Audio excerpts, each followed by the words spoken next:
amis téléspectateurs de Qui enverrai-je, avec le pasteur Zamblé Simon Charlemagne et l'évangéliste Zélie Yvette, nous sommes sur ce plateau aujourd'hui encore pour vous parler d'évangélisation. Pasteur Zamblé, comme nous avons l'habitude de le faire, nous allons saluer quelle frange de la population aujourd'hui? D'abord, permettez-moi de saluer toutes les personnes qui nous suivent sur cette chaîne de télévision et puis en même temps profiter pour saluer tous ceux qui sont en train d'être malmenés à cause de l'évangélisation. Soyez fortifiés et souvenez-vous de quelque chose, le Seigneur dit c'est l'âme qui va persévérer jusqu'à la fin qui sera sauvée. Votre récompense, elle viendra sûrement. Amen, amen. Évangéliste? Bonsoir Didier, surtout bon retour à toi. Et merci puis, beaucoup. Salut à tous ceux qui ont pris plaisir jusque-là à nous suivre et à nous encourager dans ce qui est fait. Que Dieu vous bénisse et que sa grâce demeure avec vous au nom de Jésus. Amen, amen. Alors, pasteur Zamblé, qu'est-ce que nous avons aujourd'hui pour le peuple de Dieu friand d'évangélisation qui... Oui, aujourd'hui on va parler d'un sujet très important, la nécessité d'évangéliser. Tu vois, de plus en plus, l'Église, je parle d'Église en tant que corps de Christ, oui. Il y a beaucoup d'activités qui sont entreprises, beaucoup de choses sont menées, mais il faut venir à ce qui est prioritaire, à ce qui est essentiel, c'est l'évangélisation. Donc, à travers le texte de Luc, chapitre 15, verset 1 jusqu'au verset 7, on va essayer d'échanger, de donner des informations sur la nécessité. Combien de fois c'est important et fondamental d'évangéliser maintenant là même. Voilà. D'accord, donc avec l'évangéliste Zélie Yvette, on va faire la lecture du texte Luc chapitre 15. Luc chapitre 15 du verset 1 au verset 7. Tous les publicains et les gens de mauvaise vie s'approchaient de Jésus pour l'entendre. Et les pharisiens et les scribes murmuraient disant, « Cet homme accueille des gens de mauvaise vie et mange avec eux. » Mais il leur dit cette parabole. « Quel homme d'entre vous, s'il a 100 brebis et qu'il en perde une, ne laisse les 99 autres dans le désert pour aller après celle qui est perdue jusqu'à ce qu'il la retrouve. Lorsqu'il l'a retrouvée, il la met avec joie sur ses épaules et de retour à la maison, il appelle ses amis et ses voisins et leur dit « Réjouissez-vous avec moi, car j'ai retrouvé ma brebis qui était perdue. De même, je vous le dis, il y aura plus de joie dans le ciel pour un seul pécheur qui se répand que pour 99 justes qui n'ont pas besoin de repentance. » Amen. Amen, amen. Amen. Voilà. Alors, pasteur, oui. La nécessité d'évangéliser. D'abord, partant de ce texte-là, il y a certaines choses qu'il faut remarquer, auxquelles il faut faire très attention lorsque nous lisons la vie de Jésus à travers les évangiles.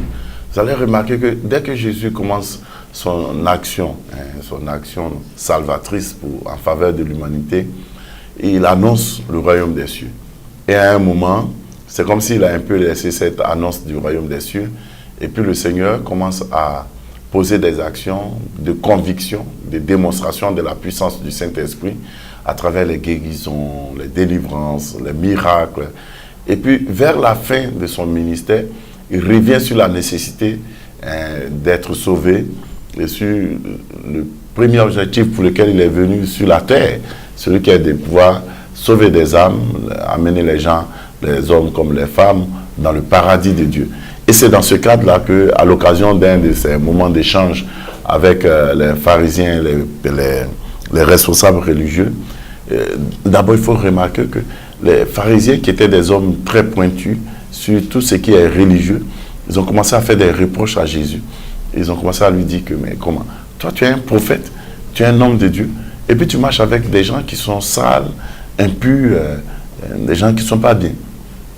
Et les gens qu'on disait qui ne sont pas bien sont souvent les gens du petit peuple, ou encore les publicains, les péagers, les gens qui menaient une vie un peu désordonnée.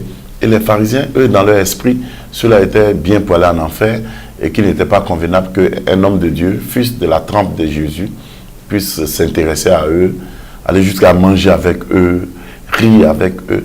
C'était comme un drame pour eux. Et Jésus, à travers 3 paraboles, s'est mis à leur donner un enseignement fondamental. Et la première parabole, c'est celle qu'on appelle dans la Bible la parabole de la brebis perdue. Et puis, pasteur, avant d'aborder l'essence même de la parabole, je vois ici, à l'entente de nos textes, il est dit, les gens de mauvaise vie s'approchaient de Jésus pour l'entendre. Oui. On dit, cet homme, les pharisiens reprochaient à Jésus de ce qu'il accueillait des gens de mauvaise vie. Oui. En fait, l'attitude des pharisiens, c'est pas seulement les pharisiens. Vous savez, à l'époque de Jésus, il y avait des grands groupes religieux. Il y avait les pharisiens, pharisianistes, c'était des gens qui étaient séparés de tout ce qu'ils considèrent comme mauvais et impur. Il y avait les sadducéens, qui eux aussi étaient un groupe très sectaire, mais à la différence des pharisiens, eux, ils ne croyaient pas trop à la résurrection des morts et aux anges et tout ça. Et puis il y avait encore d'autres groupes, les hérodiens, et puis les zélotes et autres là. Donc tous ces groupes religieux-là, qui prétendaient être des amis de Dieu, n'avaient aucun égard pour les autres, qu'ils considéraient comme des chiens, des esclaves, des goïs, des gens qui étaient bons pour aller en enfer. Et il y avait comme ça une mentalité à l'époque de Jésus, auprès des hommes religieux. C'était que, bon, nous, on est déjà des enfants de Dieu, les autres n'ont qu'à se débrouiller. Même s'ils vont en enfer, c'est ce qu'ils méritent bien. Et malheureusement, cette mentalité n'a pas changé. Hein? Cette mentalité à réprouver les autres, à les condamner, à les rejeter, on la retrouve encore dans les églises.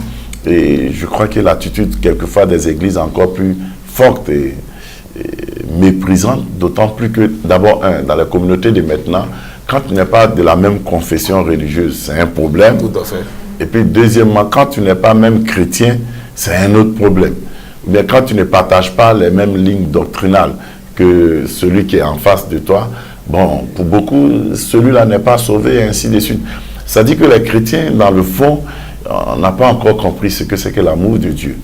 Depuis les leaders jusqu'aux plus petits, hein, même souvent, même ceux qui sont nouveaux convertis, ils oublient que hier seulement ils étaient païens et tout de suite Dieu leur a fait grâce et puis ils se considèrent comme des super spirituels. Et c'est cette même attitude qu'on retrouve dans Luc chapitre 15, verset 1 jusqu'au verset 2. Des gens qui trouvent que Jésus, s'il est vraiment un homme de Dieu, ne devait pas manger avec les gens, ceux qu'on appelle gens de mauvaise vie, c'est les prostituées, des publicains, des gens qui souvent sont faux dans leurs attitudes, faux dans leur comportement. Ce sont des gens qui n'ont pas peur du péché, des gens qui vautrent quelquefois dans ce qui est moralement impur. Si c'était de nos jours, on va dire par exemple ceux qui ne sont pas chrétiens, on va dire c'est les féticheurs, les animistes. Mais parce que justement, généralement, aujourd'hui par exemple, ces gens de personnes se gardent rarement de venir à l'église ou d'aller vers les hommes de Dieu. Oui. Mais dans le cadre de Jésus, ce sont eux qui allaient vers Jésus. Parce que Jésus ouvrait la porte à ceux-là. Ça a été l'une des particularités de Jésus. Jésus n'a pas été le seul leader religieux, mais lui, il ouvrait la porte. Vous savez, pour que tu viennes vers quelqu'un, c'est sa façon de te parler ou bien de se comporter. Vous n'allez jamais voir Jésus en train de chasser quelqu'un qu'on considère de mauvaise vie. Oh, nous, dans nos communautés, c'est quoi? Si c'est son propre frère, en fait, c'est son propre camarade du quartier, ou bien son voisin de quartier qui va dire, ça c'est le brouteur là, c'est le grand voleur, c'est la jeune fille prostituée là, hein, elle vient faire quoi à l'église ici, il faut la chasser, sinon elle va nous salir, elle va rendre tout le monde impur. Si tu penses que quelqu'un qui n'est pas chrétien peut te rendre impur, c'est que toi-même tu as besoin de délivrance et ta spiritualité n'est pas assez pointue. La Bible dit, la lumière brille parmi les ténèbres, et les ténèbres ne peuvent pas lui résister. Si tu es lumière, ce n'est pas toi qui devrais avoir peur des ténèbres. Est-ce que vous voyez un peu? Donc c'est ce qu'on vit aujourd'hui. Et c'est des choses qui sont formatées. En fait, quand je dis formatées, je veux dire, c'est petit à petit préparé, fabriqué, ancré dans la pensée des gens. Au point où finalement on se retrouve dans la même attitude que les Juifs du temps de Jésus, où ils disaient que nous on est sauvés, alléluia, amen. Les autres, débrouillez-vous, on se retrouvera dans l'éternité, mais vous, votre enfer est déjà garanti. Ça, ce n'est pas des bonnes attitudes. Et c'est le comportement que les chrétiens continuent à avoir. C'est pourquoi nous disons qu'il faut arranger à nouveau la mentalité des uns et des autres. Vous voyez, c'est un peu comme le conducteur d'un véhicule. Quand il trouve les gens qui sont piétons, Il y a des piétons qui commencent à crier, il faut parler, laissez-moi parler s'il vous plaît. Quand il trouve un piéton et qu'il y a de l'eau quelque part, il passe, fia, et puis il éclabousse avec l'eau sale qui est là. Et il oublie que hier, lui, il était piéton. C'est pas parce qu'aujourd'hui tu es dans un véhicule que tu as oublié d'où tu viens. Nous, chrétiens, personne n'est chrétien. Ça n'existe pas. Personne n'est chrétien. Sur la base de l'évangile de Jean au chapitre 1, à partir du verset 12 au verset 13, il est dit que être chrétien, c'est une grâce qui vient de Dieu. Ce n'est pas de la volonté de l'homme, ce n'est pas du désir d'une communauté. Non, non, non. Tu peux naître d'un pasteur ou bien un parent chrétien. Tu peux naître d'un responsable chrétien. Et toi-même, tu as besoin d'être personnellement connecté à Dieu par Jésus-Christ pour devenir chrétien. C'est pourquoi Dieu a plus d'enfants et Dieu n'a pas de petits-enfants. N'a pas de petits-fils. Parce que la connexion avec Dieu, elle se fait directement par Jésus-Christ. Donc, personne n'est né chrétien. C'est un jour Dieu te fait la grâce. Quand on dit grâce, c'est un cadeau, c'est un don. Ce n'est pas parce que tu as trop pensé à Dieu, non. C'est parce que Dieu, dans sa bonté, dans sa miséricorde, il vient vers toi et puis tu comprends enfin les choses et tu décides de te donner à Jésus-Christ. Donc, il ne faut pas oublier d'où tu viens. Et parce que tu es sorti de là, ta responsabilité, c'est d'aider les autres. C'est ce que moi je crois. Hein. Oui, tout à fait. On est d'accord avec Pasteur. Dans le texte que nous avons lu, nous nous rendons compte qu'on parle encore de brebis. Et Jésus, pour matérialiser un peu, pour soutenir un peu ce qu'il était en train de dire, a parlé de la brebis qui est perdue et qui est retrouvée. Pourquoi il assimile l'être humain à une brebis? Oui, ok. En fait, de tout temps en Israël, Dieu a été toujours perçu comme un berger parce qu'eux, ils avaient une culture des bergers. Et c'était ça beaucoup ce qu'ils faisaient. Et ils n'avaient pas café, cacao et autres comme on l'a en Côte d'Ivoire. Donc eux, ils étaient beaucoup plus nomades, des bergers par-ci, par-là. Et à plusieurs reprises, lorsque Dieu est représenté dans la mentalité des Juifs, Dieu est le berger. Et Jésus prend cette même image de berger et de relation avec la brebis. La brebis est considérée comme étant l'animal qui est doux. Doux, c'est ça, non? Oui, c'est ça. Français façon. C'est doux. L'animal qui est gentil, oui, qui respecte. Et puis les cabris. Évidemment, moi j'aime bien les cabris. Quand la sauce de cabri à Abidjan. Pimenté. Vous ne respectez rien. Les cabris, ils ne respectent rien. Voilà, bon, c'est pourquoi on met du piment dans sa sauce, même dans sa sauce. Pour dire que le cabri, il est un peu indiscipliné, il est irrespectueux, alors que la brebis, elle suit. Donc Jésus prend cette même image pour désigner ceux qui sont destinés à entrer dans le paradis de Dieu. Mais dans le texte ici, l'image qu'il donne, là c'est une brebis qui a eu un petit comportement de cabri. Hein, parce que le berger, il avait 100 brebis. Il y en a une qui s'est égarée. C'est peut-être... Donc c'est pourquoi j'ai dit que c'est une brebis qui a eu un comportement de cabri. Oui. Et le berger, ce qui fait ahurissant, c'est étonnant. Comme si les 99 étaient déjà garantis d'atteindre l'objectif qui est être mené à la bergerie, il laisse les 99 pour une seule brebis. Comment je regarde ça et dis, ça c'est un berger particulier. À cause d'une brebis, il va laisser 99 autres. Cette brebis là devait être certainement spéciale, je ne sais pas. Parce qu'en général, on dit que les bergers reconnaissent les brebis de façon particulière et individuelle. Et puis, il y a un fait, pareil en Israël, c'est que souvent, les bergers, ils rassemblaient plusieurs troupeaux dans des enclos. Et chaque brebis connaît le cri de son berger. Même les moutons même connaissent le cri de leur propriétaire. C'est les chrétiens seuls qui ne connaissent pas le cri de leur berger. C'était une parenthèse, mais ça peut dire, voilà une brebis qui se comporte comme... Mais c'est peut-être brebis de Pauvre. Pauvre, c'est Abidjan. C'est l'un des quartiers les plus chauds. Oui, parce que souvent, moi, j'ai vu, en passant pour aller chez moi, j'ai vu des brebis, ce sont ces brebis qui sont devant, et puis le berger, lui, il est derrière. Or, normalement, le berger est devant les brebis. Donc, voilà une brebis qui a un comportement bizarre ici. C'est pourquoi le maître a vu que celui-là, si on ne le maîtrise pas, il peut gâter beaucoup de choses. Et la brebis s'est égarée, il a laissé les 99, il est allé chercher la seule brebis, il a cherché jusqu'à la retrouver. Ça aussi, c'est fondamental.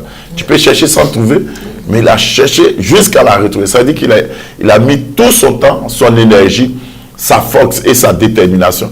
Et quand il a retrouvé, il est venu avec beaucoup de joie. Il a même appelé les autres bergers pour dire, venez vous réjouir avec moi, parce que j'ai retrouvé ma brebis qui était perdue. J'ai dit, le thème d'aujourd'hui, c'est la nécessité d'évangéliser. Nous, chrétiens d'aujourd'hui, on fait le contraire. Nous, on a une seule brebis qui est là, et puis les 99 sont perdus. Wow. Mais ce n'est pas notre problème. C'est ce qu'on constate. Je dis ça pourquoi? Vous êtes dans une ville comme Abidjan, qui fait autour de un peu plus de 4 millions d'habitants. Parce que vous vous retrouvez dans une commune qui va faire peut-être 1 500 000 habitants. Quelqu'un a seulement 100 fidèles, 200 fidèles, et il trouve que c'est déjà suffisant, il faut plus arriver à évangéliser. Faites des statistiques.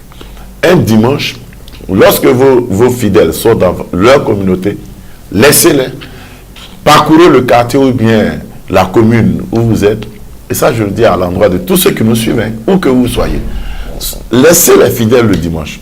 Vous qui êtes le pasteur, le berger, sortez dans le quartier. Vous allez voir que c'est comme si on n'est pas dimanche. À part les magasins et les boutiques qui seront fermées peut-être, mais dans les faits, les rues sont bondées de monde. Les terrains sont occupés. Partout. Les gens font du footing et ainsi. Et ça ne crée de l'émoi dans le cœur d'aucun berger. C'est terrible ce qu'on vit. Et puis après, on trouve que non, la société est pourrie, le diable travaille trop. La chose, ce n'est pas de dire que le diable travaille trop. Mais nous, on fait quoi? Et on est satisfait parce que bon, on a quelques petites dîmes, on passe notre temps à adorer Dieu. Je pense que toute bonne adoration aboutit à une action, l'action d'évangélisation. Et on voudrait encourager les uns les autres. Vous avez une seule brebis. Allez chercher les 99 autres. Moi, je crois que cette affaire d'évangélisation doit être une préoccupation. Satan, aujourd'hui, s'accapare des 99 brebis parce qu'il sait qu'il n'a plus assez de temps. Et si nous ne faisons rien, ce ne sont pas les politiciens ou bien, je ne sais pas, les sportifs qui vont faire quelque chose. N'attendez pas la FIFA pour aller organiser des campagnes d'évangélisation. La première responsabilité de tout leader chrétien, c'est d'évangéliser. Que de faire des gaspillages d'onction dans nos communautés, jouer les superstars. C'est vrai, l'onction, c'est important. Mais la vraie onction, elle se manifeste seulement quand on est dehors. Jésus a dit, voici les signes, les miracles qui accompagneront ceux et celles qui auront cru. Hein? Donc, allons vers les gens qui ne sont pas encore gagnés à Jésus. Si on est vraiment chrétien, de la même façon que Dieu nous a aimés, montrons-leur qu'on les aime, soyons patients, prêchons-leur l'évangile, la bonne nouvelle du royaume, et puis faisons tout pour les ramener maintenant à l'église. Et l'église sera forte, elle sera solide, et l'église sera la lampe de notre nation, et elle va transformer plusieurs vies. Que de condamner les gens, les rejeter, les maudire, et beaucoup de choses de la sorte. On se comporte pas bien, on ne fait pas bien. La mission fondamentale, c'est l'évangélisation. Il ne faut jamais oublier ça. Il ne faut jamais vraiment oublier ça. Je crois que c'est la dernière question.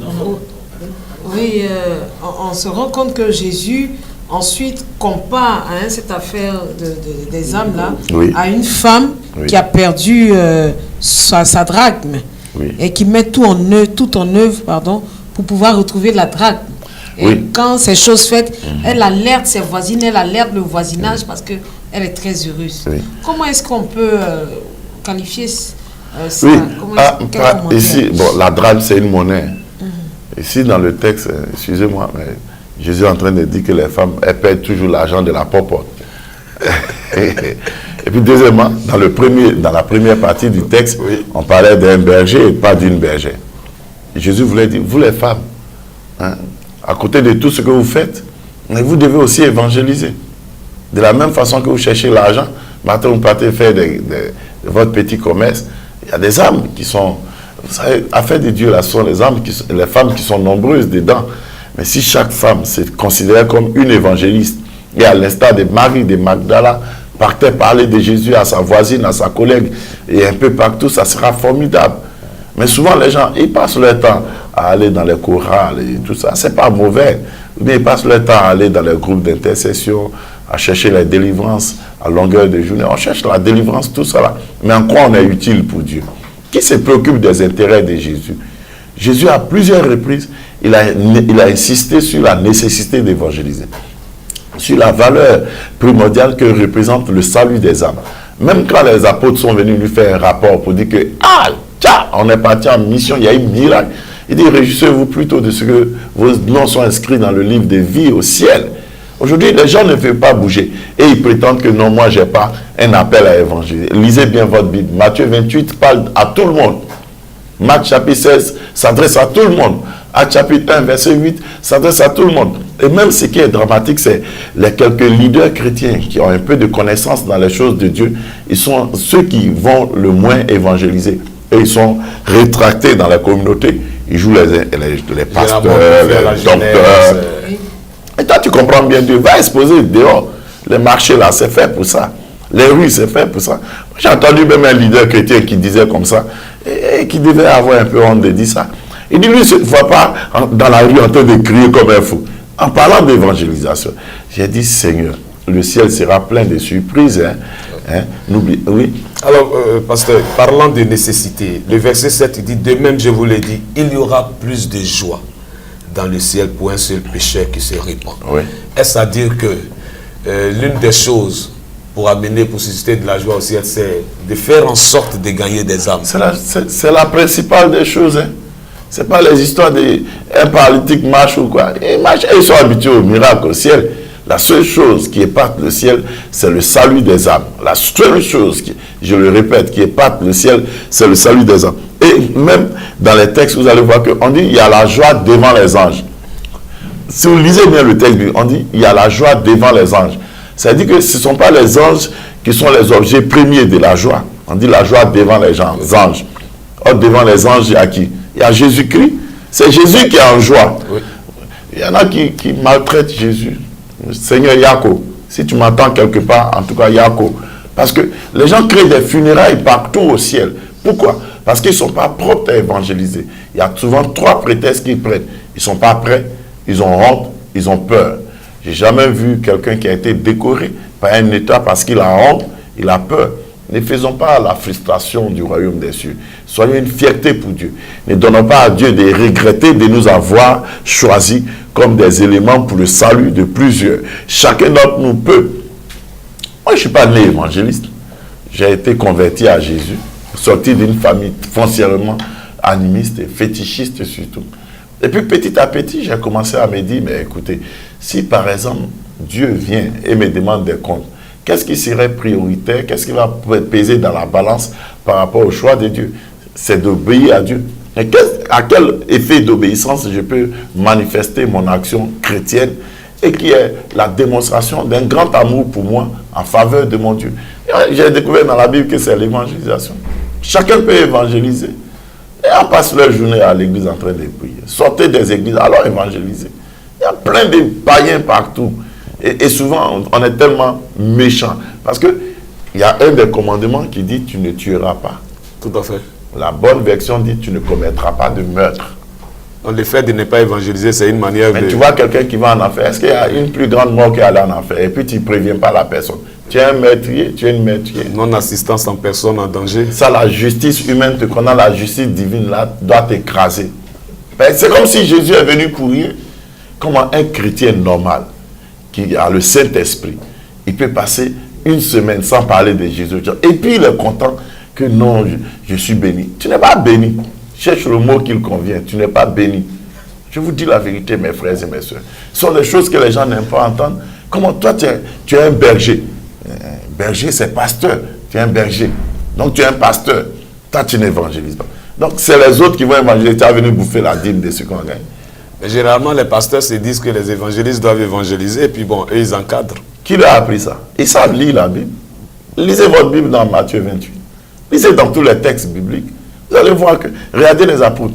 Il y en a qui étaient évangélistes, il y en a qui étaient apôtres, il y en a qui étaient docteurs, il y en a qui étaient prophètes. Mais la priorité première, c'était l'évangélisation. Si là, c'était un prophète, aujourd'hui, je vois plein de jeunes prophètes partout qui croient que prophétiser, c'est donner seulement, faire de la divination. Non, mes frères, ce que je dis là, ne vous fâchez pas contre moi. Allez à la parole de Dieu. Vous allez voir si ce que je dis est correct ou bien pas. Dieu nous sensibilise avant qu'il ne soit tard. Ne fournissez pas beaucoup d'efforts et puis à la fin, vous aurez des remords, des regrets. Travaillons pour Dieu. Marquons notre temps par l'évangélisation, par le comportement, par la parole. Ce que nous savons de Dieu, allons l'exposer aux autres. Nous ne devons pas faire le jeu de Satan, c'est-à-dire empêcher ceux qui ont droit au paradis de Dieu de venir accepter Dieu. Non, non, non, c'est méchant, c'est mauvais. On fait beaucoup de reproches à ceux qui sont païens, mais on a presque tous la même attitude. Parce que la finalité de la chose, c'est quoi? Ou bien on aide les gens à venir à Dieu, ou bien on les éloigne de Dieu. Mais est-ce que notre façon de faire, de travailler, nos ministères et nos églises aident les gens à venir à Dieu? Et Jésus revient bientôt. Il est tout près à la porte. Il faut revenir au Seigneur. Il faut travailler pour Dieu. En quoi est-ce que votre conscience chrétienne est apaisée lorsque vous voyez des milliers de personnes aller en enfer? Nous sommes souvent dans des villes où l'effectif de nos communautés ne vaut même pas 1% de la population de la ville. Et on dit j'ai une grande église. On dit j'ai une église bénie. Regardez l'église des apôtres. C'est ça l'église bénie. L'église qui évangélise. Il s'édifie, il s'enseigne, il loue le Seigneur. Et la finalité de ça, c'est l'évangélisation. Quand il y a un miracle, il y a une action d'évangélisation. Même les contrées où les gens semblaient être les plus réfractaires, là-bas encore, Dieu manifeste sa puissance. Dieu est prêt pour travailler, mais que le Seigneur nous aide. Bien-aimé dans le Seigneur, c'est là le cri de cœur du pasteur Zamblé Simon Chalmagne. C'est pas mon cri de cœur, c'est le cri de cœur de Jésus. Encore leur dit ça. Ah d'accord, voilà. Au-delà de sa personne, c'est le cri de cœur du Seigneur Jésus-Christ. Nous devons nous lever parce qu'il y a nécessité d'évangéliser. Merci à l'évangéliste Elivette, merci au pasteur Zamblé Simon. Amen. Voilà, bien-aimés dans le Seigneur, si ces émissions vous ont énormément fait du bien, vous pouvez nous appeler au 07 50 66 40 ou au 44 62. 225 d'abord, non? Comment? 225, nous sommes à l'international. Oui, tout à fait, nous sommes en Côte d'Ivoire, donc plus 225 07 50 66 40 plus 225 44 62 61 52. Autre information que nous voulons vous donner, du 18 au 21 avril 2018, nous aurons une grande campagne d'évangélisation au stade de Bonois. Bonois, c'est à 40 km d'Abidjan, Côte d'Ivoire. Donc vous pouvez venir participer. Ça serait une bonne occasion aussi pour apprendre certaines techniques d'évangélisation. Tout à fait. Tous ceux aussi qui voudraient soutenir cette œuvre, vous avez les contacts, vous pouvez nous joindre. Que Dieu vous bénisse et à la prochaine.